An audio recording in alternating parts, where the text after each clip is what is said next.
Welcome to Knowledge Search channel, and in this video we will be discussing about the part 2.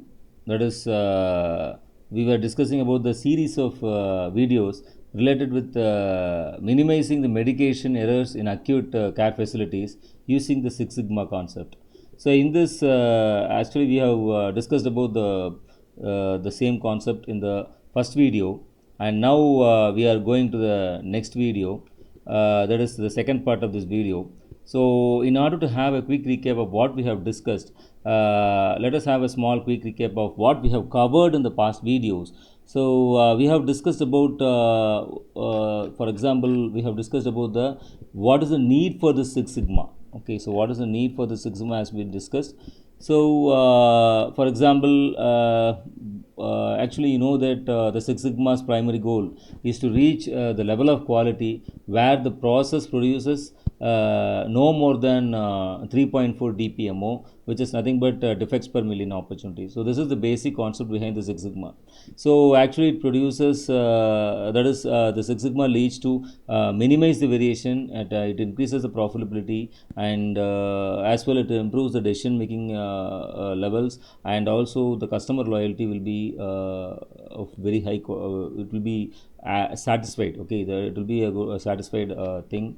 And many of the MNC companies are using the Six Sigma, like, you know, actually it was introduced by Motorola in 1986, and now it has been adopted by many of the Fortune 500 industries like Amazon, Microsoft, Google, Caterpillar, Morgan, that is JP Morgan, American Express, Nike, PNG, etc. So anyway, in the forthcoming discussions, we will be dealing about what are the different types of certifications that are available in this particular Six Sigma, as well as what are the different job opportunities that are also available for the Six Sigma based, that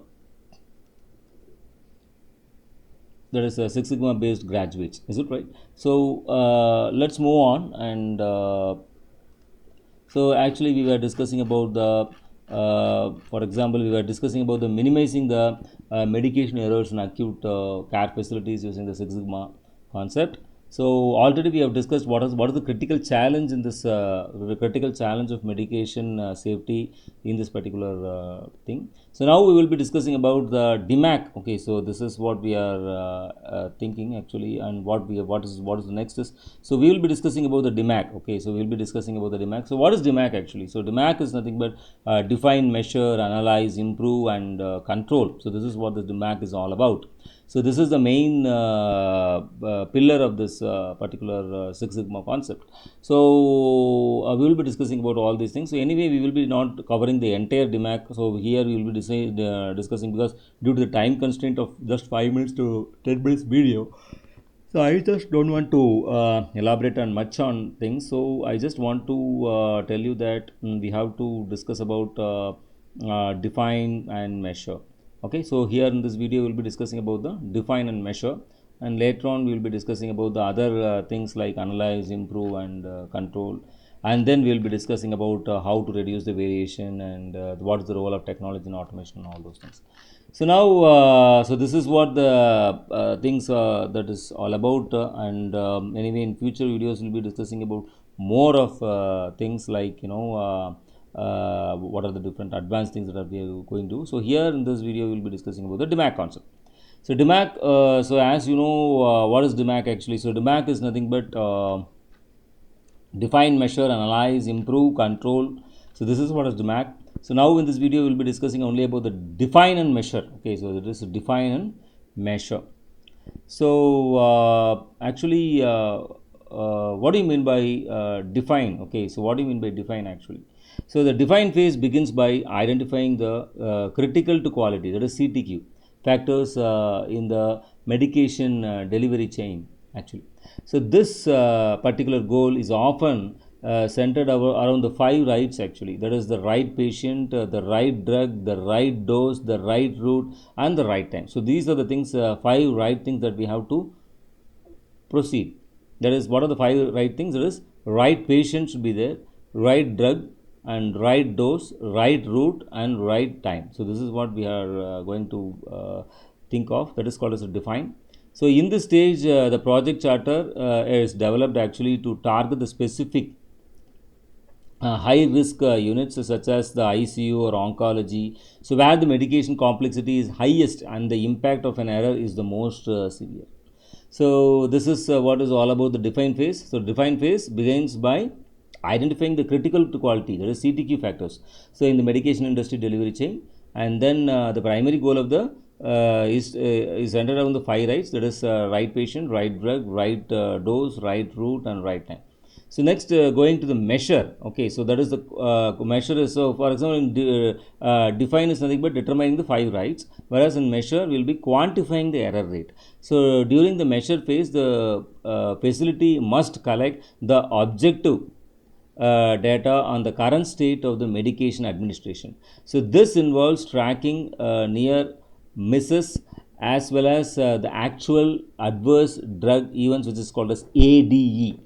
So the data is often gathered through the electronic health recorder, that is which is called as EHR logs, and the pharmacy dispensing records and the nurse observation studies.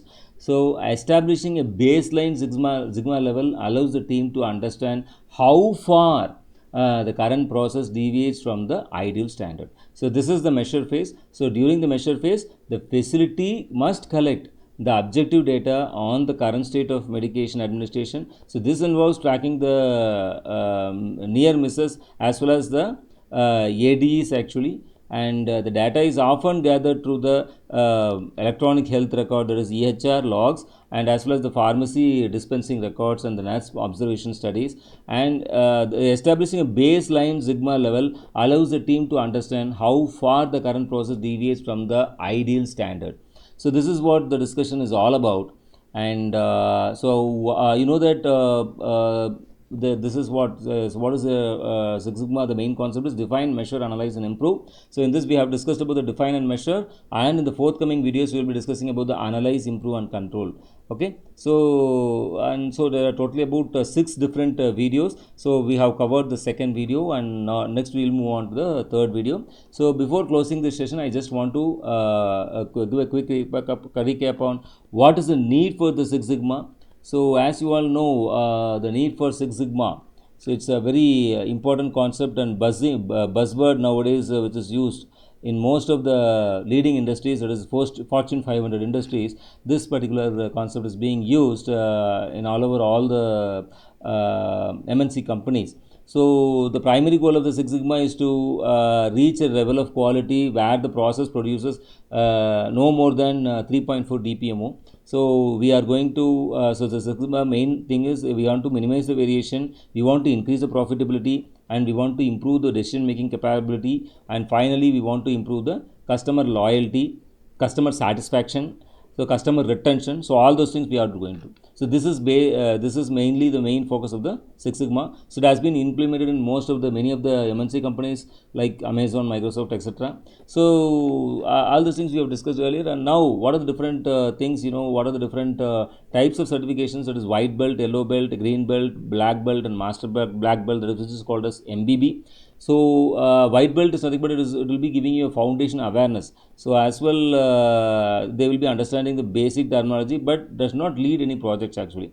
So similarly the yellow belt, so the participants as a project team member and supports the green and black belts with the data collection actually. So that is the purpose of the yellow belt. And finally the green belt is nothing but they lead the small and departmental projects. So they spend about 23% of the time on their Six Sigma activities actually. So the black belt, they are the main persons actually. So they are the full-time agents. So they lead the complex and cross-functional projects and mentor green belts actually. So the finally master black belts, so they are the highest level actually. So they act as the strategic consultants and train the black belts and manage the organization entire Six Sigma portfolio. So there are many job opportunities for the Six Sigma certified professionals. So actually they will be getting about 10 to 20% increase in salary, and they may get the job titles like continuous improvement manager, operation manager, quality assurance manager, project manager, process consultant, and data scientist. So nowadays data scientists are much more needed actually. So utilizing the statistical side of the Six Sigma to drive the business intelligence is what the data science scientist is all about. So similarly, process consultant is there, where the external and internal advisors who fix the broken business workflows are called as a process consultant. And finally, the project manager is nothing but they will be applying the DMAIC in order to stay on schedule and under the budget. So this is what is all about the discussion in this.